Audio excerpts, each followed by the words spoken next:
우선은 높은 경쟁률을 뚫고 서류평가에 합격하신 분들을 모두 축하드립니다.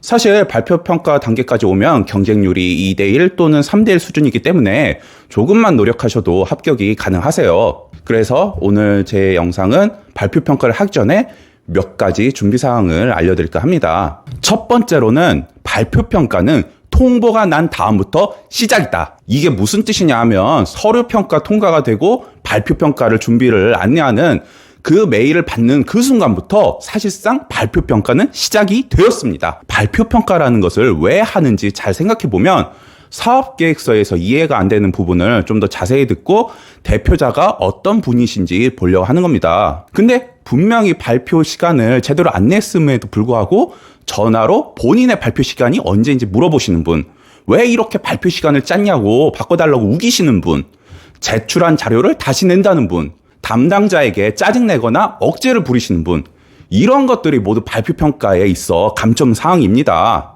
물론 정확하게 말씀드리자면 그 주관기관 담당자분들이 평가를 하시는 것이 아닙니다.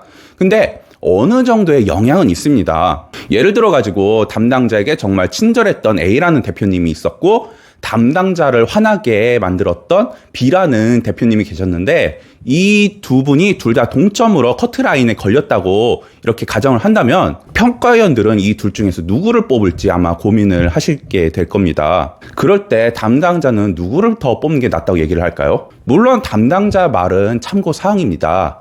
그렇지만 그런 상황에서 담당자의 말을 안 들을 이유도 없는 법입니다. 창업 정부 지원 사업은 공공 서비스가 아닙니다. 여러분을 대하시는 주관기관분들은 공무원도 아니고 서비스직도 아닙니다. 여러분을 앞으로 관리해야 할 관리자 역할을 하시는 분들입니다. 정부 지원금이니까 나는 고객이고 너네들은 일을 할 직원이다. 이런 마음가짐으로 그분들을 대해서는 안 됩니다. 너 왜 이렇게 안 친절해? 너 왜 일 제대로 안 해? 이런 식으로 주관기관 담당자분들을 대하시면 절대 안 되십니다. 모든 것이 발표평가에 영향을 미치는 행동입니다. 특히 담당자 나이가 어린 것 같다고 함부로 대하지 말으셨으면 합니다. 담당자분들은 모든 창업 대표님들이 훌륭한 인격을 가진 대표님이라고 생각을 하고 담당자 본인들보다 더 자기 관리를 철저히 하시는 분이라 그렇게 생각을 합니다. 근데 그런 분들이 정말 안 좋은 모습을 보이면 실망도 큰 편입니다. 아니 이런 사람들이 기업의 대표가 된다고? 이런 생각을 들게 하면 안 되십니다. 정말 기업의 대표다운 모습을 보여주셔야 하십니다. 이제 두 번째 사항은 발표평가 자료는 내용에 초점을 두시라는 겁니다. 발표평가는 발표하시는 태도나 목소리, 프레젠테이션 능력을 시험하는 자리가 아닙니다. 정말 발표 자리에서 떨면서 제대로 발표도 못 하시는 분들이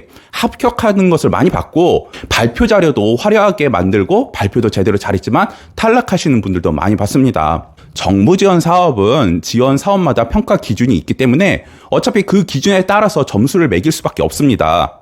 그래서 프레젠테이션 능력이나 발표 자료에 대해서는 가점이 전혀 없습니다. 발표 평가 자료 PPT 양식을 보시게 되면 굉장히 우중충한 디자인의 글자체가 굉장히 좀 안 예쁜 그런 기본 양식이실 겁니다. 근데 하나도 꾸밈 없이 만들어 오셔도 전혀 문제가 없습니다. 물론 같은 값이면 다운 치마라고 프레젠테이션 능력이나 발표 자료를 이쁘게 하는 것도 방법이겠지만 짧은 시간 내에 내용에 충실을 해야 되는데 그런 디자인이나 발표 연습을 하다가는 시간을 다 버리는 경우도 있습니다. 발표 자료는 내용에만 충실하시고 예상 질문들을 많이 준비해서 발표를 하셨으면 좋겠습니다.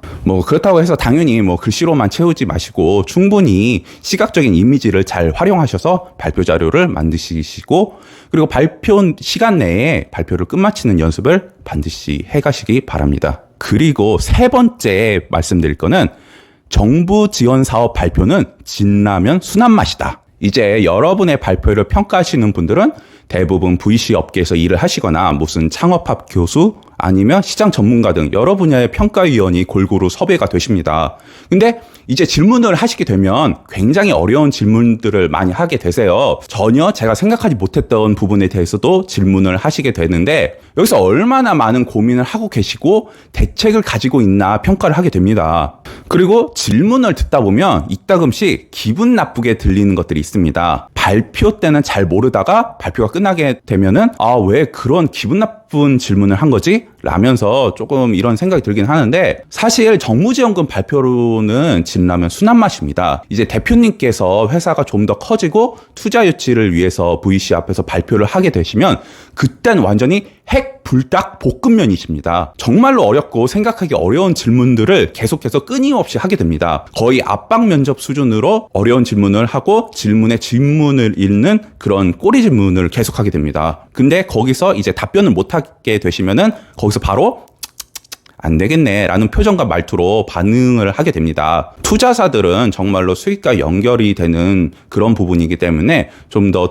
꼼꼼히 검증을 할 수밖에 없기 때문에 그러한 시련을 주고 그것을 이겨내는 분에게 투자를 하고 싶어 하십니다. 정부 지원 사업은 민원 방지를 위해서 평가 시작 전 발표자에게 신뢰가 되지 않는 행동을 부탁드리고 발표에 대한 가이드라인을 제공합니다. 그리고 어느 정도 이 팀에 대한 평가 윤곽이 나왔다고 하면은 더 이상의 질문은 하지 않게 됩니다. 이따금씩 발표 평가가 아닌 멘토링을 진행한 뒤 나올 때도 있습니다. 정부 지원 사업 발표는 정말 앞으로 대표님께서 겪으실 발표 가운데 가장 쉬운 단계의 발표입니다. 창업 정부 지원금에 합격을 하는 것은 사업성과는 순전히 별개입니다.